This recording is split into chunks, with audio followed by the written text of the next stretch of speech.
This is Rachel Dworkin from the Chemung County Historical Society recording for the COVID Memory Project.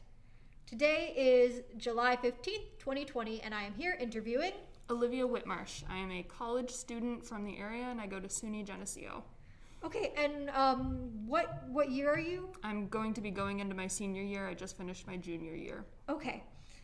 So, how did COVID impact your collegiate experience this year? So, like I said, I go to SUNY Geneseo, and as part of the SUNY system, State University of New York system, we obey what all of the other SUNY schools do.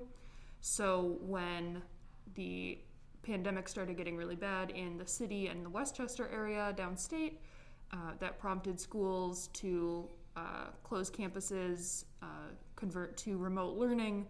Midway through March, it happened right before our spring break. I distinctly remember the Wednesday before spring break sitting in a class, and my professor was like, "This is probably our last class together," and we were like, "No way," and then it was. So we were informed a couple of days before spring break that we would be transitioning to remote learning, and then campus didn't officially close until partway through spring break. So I actually had to, and that was a Geneseo decision. That wasn't a SUNY-wide decision. Each SUNY school sort of decided exactly when they were going to close. But the SUNYs as a whole were the ones who transitioned to the remote learning. So the campus closure happened partway through spring break. I had to go up and move out very short notice, and a lot of my friends did too. Some of my friends from like the city or downstate were unable to come up because that is such a long drive. It's like 6 or more hours for some of them. So a lot of students were less fortunate than me. I was able to come up pretty quickly, within 24 hours of hearing that campus was going to close, and I was able to get my belongings and move everything out. I know campus did offer to store belongings for some students who couldn't make it, but everyone that I know was like, absolutely not. There's no way. They're going to lose something. They're going to break something. So I think the biggest thing that I noticed was sort of an erosion of trust. There was, of course, the decision to go to remote learning was out of Geneseo's hands. It was a SUNY-wide, a statewide decision. But the decision to close the campus was very much Geneseo's, and it was very poorly communicated. There was no heads up, we're gonna probably be closing, or we're considering doing this. We sort of just got updates as they happened, and one thing that really irked me too was that professors, campus faculty and staff, everyone involved in being at Geneseo, if you weren't one of the decision makers, the rest of us were all finding out at the same time. So my professors didn't really know what they needed to do for remote learning. They were figuring out at the same time as us that we were going to remote learning. Some professors, if they hadn't checked their email in an hour or two, knew less than we did. So we were all very confused. And I think a lot of the students sort of bonded together in feeling so overwhelmed and confused, and a lot of the professors did too. And I felt more of a solidarity with that part of the Geneseo community and my college community. Even from afar when we were doing distance learning, I still felt very much a part of that community because we were all messaging each other and supporting each other in that way. Professors were checking in on us. I had one professor who was sending us daily or weekly funny videos to try and lighten the mood a little bit. And yeah, we were all just trying to support each other in the midst of administration and all the decision makers sort of doing whatever it was they were doing. It wasn't super transparent for most of us what was going on. I'm an education major, so the School of Education, which is sort of a subset of the college at Geneseo, did a pretty good job of communicating hey, this is what we're thinking about, this is what we're hearing, this is what could happen, we're not sure yet, we'll keep you updated. I think they did the best job out of all of the potential administrators of keeping us informed, which is really crazy considering that's an interim director right now, or an interim leader. And he did better than the president of the college, frankly, in communicating during this disaster. So I think it was, it eroded some trust in administration that was already sort of tenuous when that final call was made to like close the campus. It was difficult to get like financial assistance from them if you weren't of the highest need. I know people who were like of the highest need were taken care of pretty readily, which I was glad to see.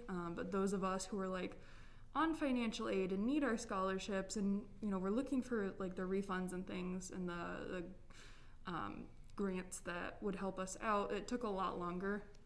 So like as of July 15th, as of this recording, I should be getting another like supportive grant in a few days, within a week. But I know other schools were, I had to apply for that grant, and other schools were just automatically saying, if you qualified under X, Y, and Z, you get a grant. So I feel like Geneseo was a little bit behind the mark, and the state schools were a little bit behind the mark in saying, how are we supporting our students? How is this communication impacting our students? I definitely think that what they did was better than nothing. Of course, to say, here are the decisions we have made is better than not informing us at all, but I do think there was a lack of communication, and that caused a real erosion of trust during the whole process. Have you heard anything about what they're planning to do in the fall? So the SUNY system is, again, they have to operate as a whole. They're not in a position to make calls for one part or the other of the state, from what I understand, which I don't really, fully grasp why they can't. Excuse me. But our SUNY chancellor, the woman who oversees all of the SUNY schools, has taken a position at The Ohio State University as their president, effective September 1st. So we're sort of going to be thrown into a little bit of chaos in that regard in the fall, no matter what. Many schools, private schools and state schools, have gone to this model that Geneseo has adopted of hybrid classes, where there's some in-person meetings, usually of like smaller working groups, and then mostly online instruction, so like larger lectures, things that would normally be delivered to a great deal of people would be delivered online instead of cramming all those people into a lecture hall. And then in cases where you would normally have like working in small groups, do X, Y, and Z, those small groups could meet in a socially distanced way, one at a time, to keep same classrooms, and be able to like clean in between groups meeting, and ensure everyone's safety that way. So I know most classes are going to some sort of a hybrid. We have not heard anything about research, about laboratory classes, and since I'm a biology education major, that's pretty concerning to me. What about dorms? So they've promised us that dorms will be cleaned even more thoroughly than usual. So Geneseo they have traditional corridor style dorms where you have you and your roommate in a room. We have suites in which 3 or 4 or like up to 8 people all live in one suite, sharing a kitchen and bathroom. And for each of those situations, people have been asked to treat that as a family unit, sort of create a new bubble, if you will, and remain within either their suite or their corridor-style room should any sort of a quarantine be necessary. So that sort of becomes your new family, your roommate or your suite mates.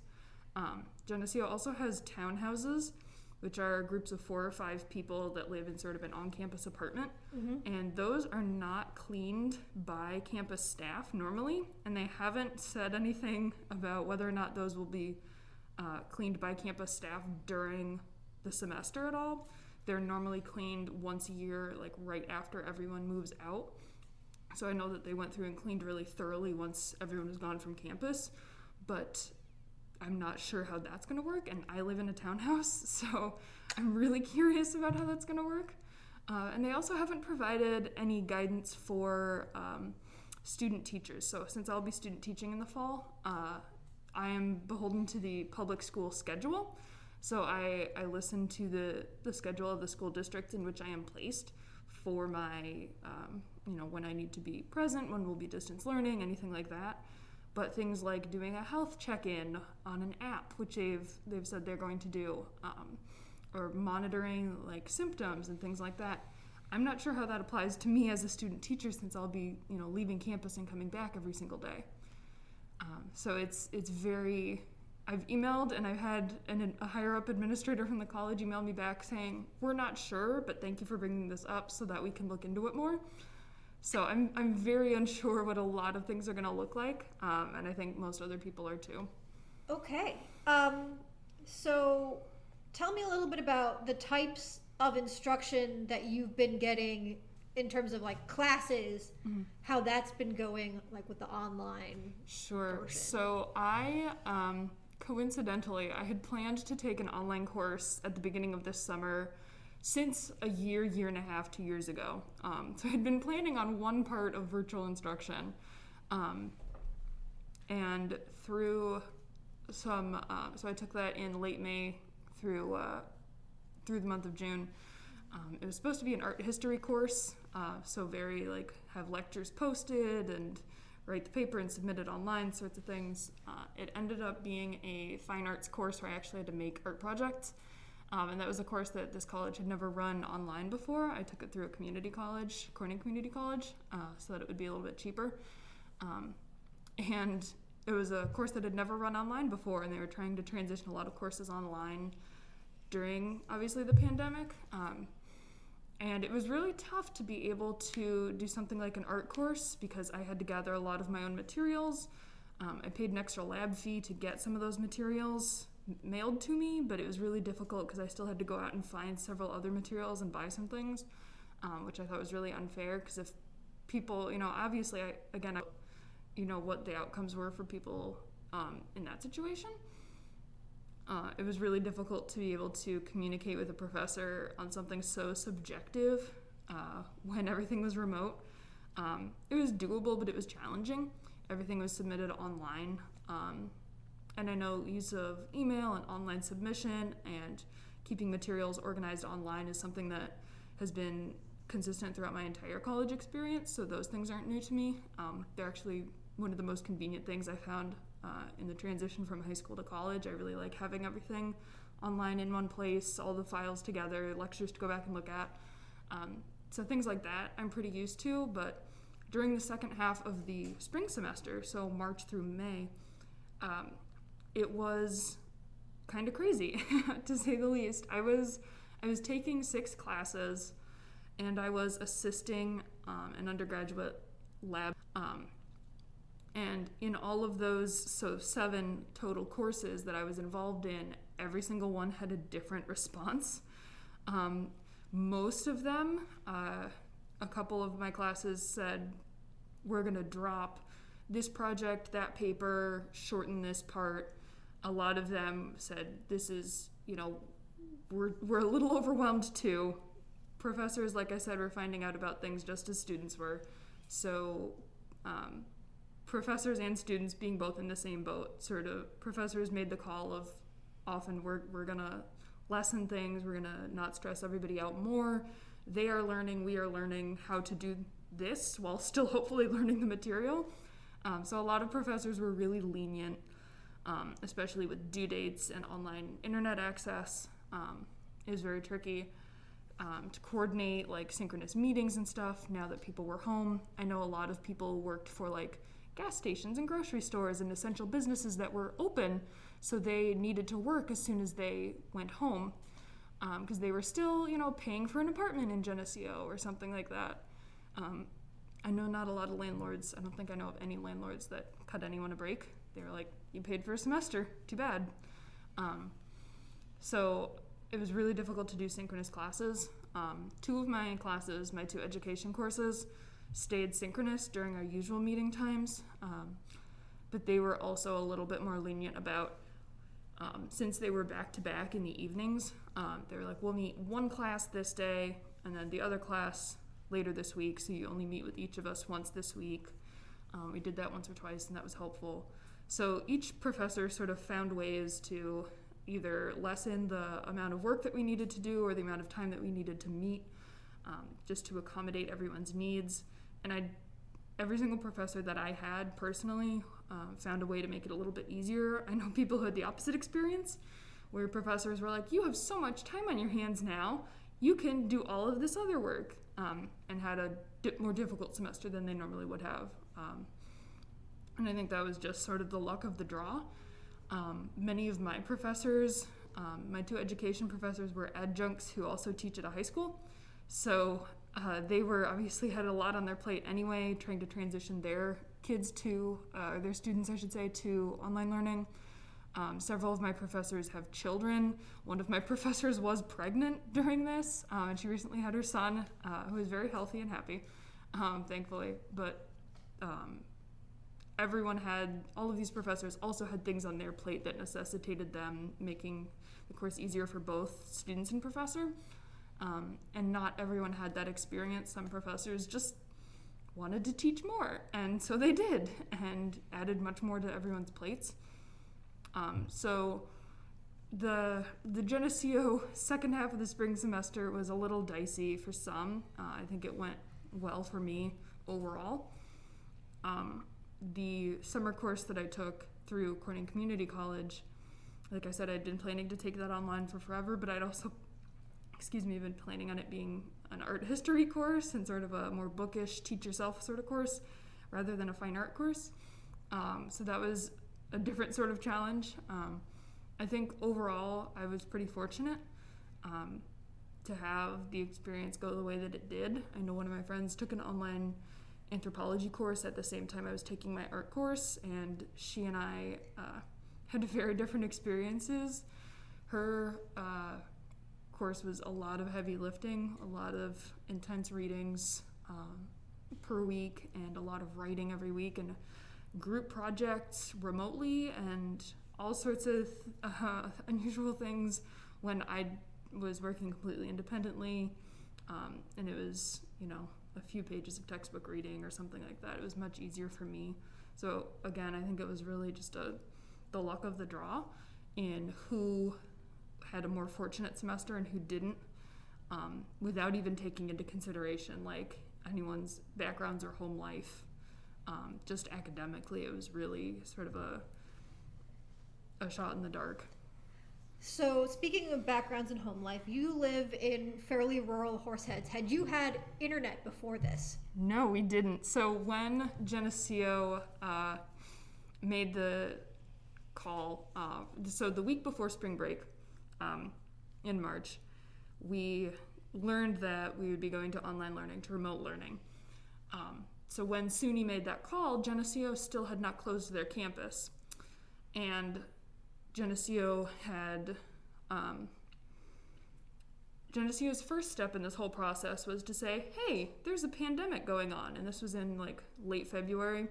And they offered anyone who needed to stay at Geneseo over spring break, if they lived in the city, for example, or the Long Island area, rather than going home to an area with lots of infections, they could stay on campus over spring break. And we all thought that was a pretty good call, and sort of didn't expect it to get much more intense than that. And then, of course, it escalated really quickly when they made the call to go to remote learning, and that was a SUNY-wide, not a Geneseo call. Geneseo said, our campus will stay open, we'll work to start cleaning and social distancing in a better fashion, and we'll start requiring masks, etc. But we'll keep our residences open, and you're free to move home if you want to, but you're free to stay here if you need to. So I had submitted a request to stay on campus for the internet, and that was approved. I was allowed to stay. My plan was just to stay on campus, and I know a few of my friends were as well. One of my housemates in our townhouse was an RA, so she was going to stay and keep doing her job. And then, again, it was almost exactly a week later that Geneseo, during spring break, made the call to close their campus. And at that point, everything was a little dicey. I wasn't sure exactly what was going to happen. I had kind of anticipated that. I know what a few of the private schools also in the Rochester area were doing. And my boyfriend's school, RIT, had made a similar call a few days before Geneseo made their call. So I was informed of what was happening and sort of hopeful that it wouldn't happen. But I ended up,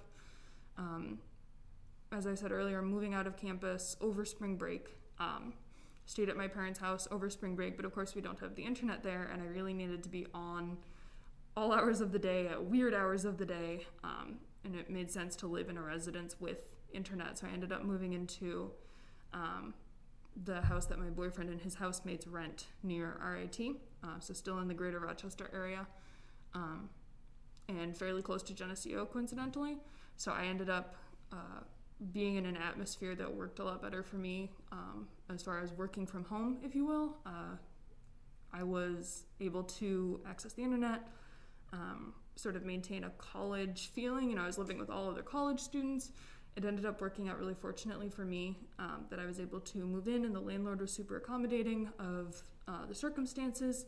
There was another one of our friends also moved in the same time that I did because of the same problem, didn't have internet at home. So we were all able to collaborate and get one another through the end of the semester, and I think that was really crucial for me in having a good semester, given all of the moving parts that there were and the different needs of professors and classes. And then my parents did get internet during or immediately after that stimulus check was released, that $1,200 stimulus check. They were able to finally get internet at our house. So I was able to finish the semester with internet and then come home to my parents' house where we now have internet access. Okay, so about that stimulus check, were you eligible for that? I was not. So anyone who is under the age of 18 was not eligible. So like kids were not eligible. But being over 18, I thought that I would be. There was, I'm employed. I work several part-time jobs. I have a work-study job on campus, a retail job part-time when I'm home. I work summer jobs, odd jobs. I am frequently working because I need to be. And, to cover my costs, my expenses, my scholarships from Geneseo, don't cover my groceries and my gas. So I needed to be working, and then when things like malls and schools closed, I wasn't able to go substitute teach, and I wasn't able to go work in the store in the mall anymore. So I was really counting on that check, and college students ended up being excluded from it. In my case, it was because I am claimed as a dependent by my parents. I was unable to receive a stimulus check of my own. I think it was sort of assumed that it would sort of trickle down to people in my demographic who needed funds, who needed help financially. And it, again, I was fortunate enough that it did. My parents were willing to do that because they received, a bonus for my younger brother, an extra, I think it was $500 as a family with children. But I personally didn't receive anything from the government directly. It was through my parents. And again, I don't know about anyone else's experience. I didn't want to pry into anyone else's, have they gotten that or not. But I know many people on social media were outraged that college students were excluded, along with myself. I was pretty upset because we are a population that I think gets lost in the shuffle sometimes, because we're not employed all the time, and when you're a student, a lot of people expect your parents to be paying for everything, but that's not the case for most of us. So when I needed to pay for my own groceries and my own gas and my own phone bill, and I didn't have that stimulus check and I wasn't able to work, it was really difficult. So let's talk about work. Where have you been working, and how has that gone? So like I said a moment ago, I'm a work-study student at Geneseo. And I was actually fortunate enough to still be paid for the normal amount of hours that I work per week through the end of the semester. So I got as much paycheck as I would normally. But of course, as soon as the semester ended, those paychecks stopped coming. And that work-study job was the only position in which I received any sort of pay while I wasn't able to work. I work as a substitute teacher for the Horsehead Central School District, and as soon as schools closed down, obviously that no longer became an option, and substitute teachers are not, we're not full-time. I'm not a contract sub. I was not even a full substitute teacher. I was a teaching assistant substitute. So I really didn't have any assistance from them. And then I work as in retail as a sales associate in the mall in a toy store that's locally owned. In a mall, Arnott Mall? Yes, in Arnott Mall. It's the Happy Hippo toy store in the Arnott Mall. And when the malls closed, of course, we were completely out of luck because there's absolutely no way that a toy store is an essential business. So that opportunity was closed to me as well. The mall is open as of last weekend. Has your store come back on? Are you back working there? So I'm not yet. I know that the mall is able to get the filtration system and whatnot that they needed to qualify to reopen. I have not heard anything from my boss yet. I'm hopeful that I will be able to. Most of the people that she employs are older and at greater risk for this virus and for consequences of it. So I'm hopeful that I will be able to sort of take their place and take some of their worries away by being able to be the person to come in rather than they. But again, I haven't heard anything specific. She owns another store in Elmira, which is a freestanding store, and that's been able to open up with social distancing and masks, et cetera, et cetera. But I haven't heard anything about our store in the mall yet. We also don't have a door to the outside. So if you were a larger box store like JCPenney or something that had a door from the outside, you were allowed to open much earlier than the rest of the mall.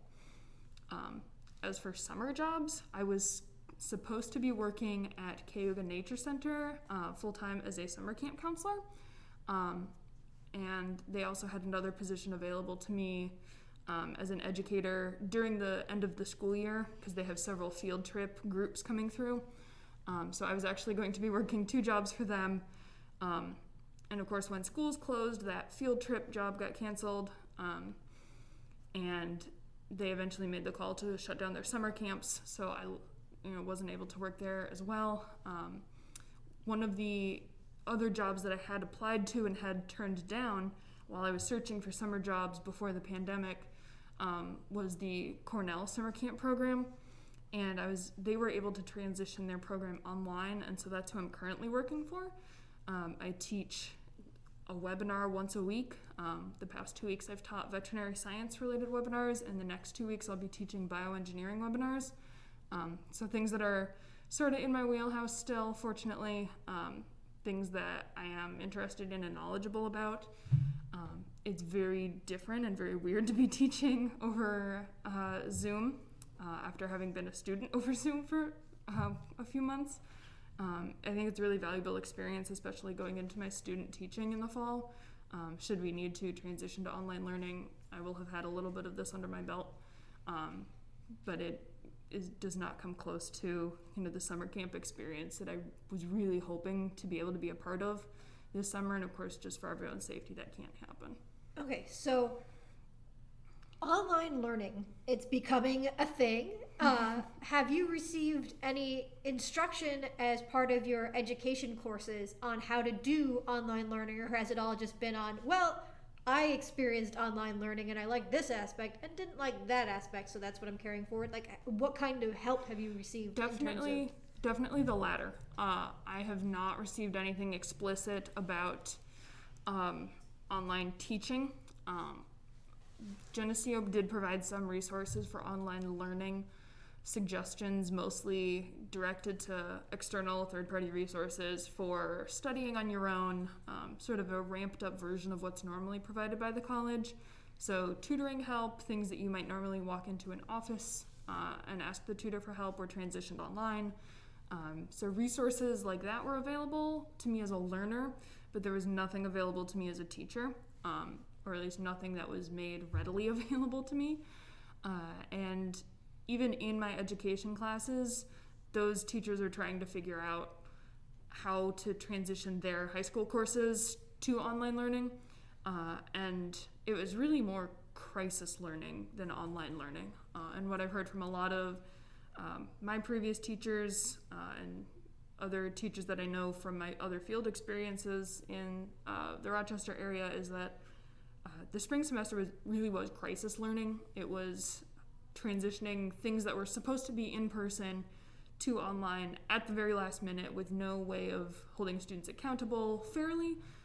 There were issues with technology and access to devices and Wi-Fi, and all of those issues were hopefully, for the most part, resolved or will be resolved by the fall, such that if we need to do online learning in the fall, it will actually be online learning with grades, with accountability, with assignments and due dates, rather than sort of the crisis mode we entered into in the spring. So I'm hopeful that it will be a little bit closer to a normal school model, if you will. Normal in air quotes. Just being able to have like due dates for assignments and grades. Students learn really, really quickly the new technologies that are available. So having an online Dropbox, communicating by email, those things are starting to become second nature for them, just like they are for most college students. So I don't have any worries about, I'm really confident in the students' abilities to learn these new ways of communicating with their teachers if we're not able to be in person full-time normally. So hopefully it will be a little bit less dicey than it was in the spring, but it really is something that I've learned on my own, from my own experiences as a student and now a teacher. Even for this Cornell job, it was sort of assumed like, well, you've taught people in person, you can figure it out online the same way everyone else, all the other educators in the world just had to. And I did in a very abbreviated fashion. My webinars are, like I said, 1 hour per week. So I'm teaching far less and very different content than most teachers normally would have been. So I'm getting my feet wet in it, but I've really had no formal training in how to do online teaching successfully. Okay. So you mentioned that you're staying in touch with your friends via chat and text and that sort of thing. How else have you been maintaining your social life? So I, as I mentioned earlier, I've seen a lot of things on social media, and I know a lot of people have turned to social media to sort of document the goings-on of their lives. Because I was able to move in with college students for the second half of the semester, I was still social. Those are all people that I was friends with. So I was able to still be social in that regard. We sort of formed our own new family bubble. And we were able to sort of keep each other company in the way that, my housemates or my apartment group normally would. It was tricky at first. We sort of reached a point a few weeks in where we were all a little bit sick of each other, and we just needed to get out. And we sort of learned to spend time apart from each other in a little more, and gradually figured out how to sort of be confined together, if you will. The other aspect is that I was able to meet up with a few of my friends who lived in the area. For example, one of my friends brought her dog, and we stayed 6 feet apart and went for a walk. So she walked like 6 or 8 or 10 feet in front of me with her dog, and I walked behind her, and we were able to see one another and hang out, play fetch with the dog a little bit from a distance, but still maintain a little bit of that social life. I think social media and anything online have been really integral. I've been talking on the phone with people a lot more than I normally would. I'm usually a texter rather than someone who would talk on the phone. I normally don't have the time to just sit down and have an hour-long phone conversation. But now that I do, it's kind of nice to be able to. So when one of my friends calls me, or we'll make a group call and chat like we would if we were in person. So those sort of technological aspects have been really crucial in maintaining a really weird social life, but still, more social interaction than would have been possible without it. Okay. Do you have anything to add about your COVID experience? I think it has really been galvanizing in a number of ways. The way that students and professors kind of banded together at college, the way that people have been donating, masks and handmade items. The mask I'm wearing now was donated by one of my friend's moms to our little house group.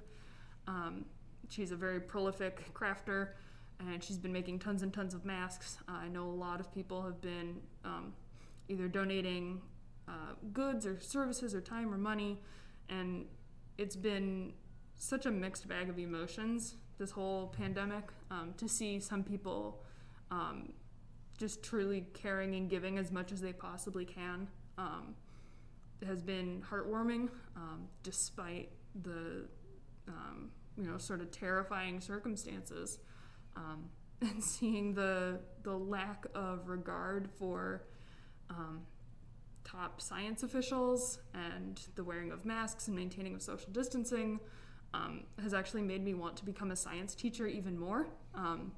So because I'm getting certified to teach biology, part of what I will be teaching is immunology and the study of diseases. So this is curriculum writing itself around us, basically, and it makes me want to teach it even more, seeing how many people are just so misinformed about the science behind this virus, the way these graphs are represented, and there's all sorts of misleading data and false claims about the virus and the pandemic that I feel obliged as a science educator to step in to correct. I've spent a lot of time on my social media sharing the most accurate things that I can find from reliable sources, the CDC. I know NPR has put out some good resources, interviews with science officials, things like that, that are reliable, that are trustworthy, and trying to help educate people as best I can and reassure as best I can as an educator and as someone going through this myself. It's been an emotional roller coaster, but like I said, it really has been sort of galvanizing. Like, I really know exactly what I need to do and what I want to do in becoming a science teacher, and that has sort of been weirdly nice to know that I'm definitely going down the right career path, and I certainly wish it were under different circumstances that I were discovering this so clearly, but it really is, it's been eye-opening in so many ways. I think my friends have gotten closer because of it, and I've forged new friendships with people that I might not normally have, but when you have to work with, some people remotely over a group project, you get acquainted with them in a way you wouldn't normally, even in person, when you have to communicate with them so much more because you're not talking face to face. I think it's helped me learn a lot about myself, the way that I learn, the way that I teach, and the way that we as a group of people are going to get through crises. Okay. Anything else to add? I think that is it. Thank you. Alrighty, well, thank you for speaking with us. Thank you, I appreciate it.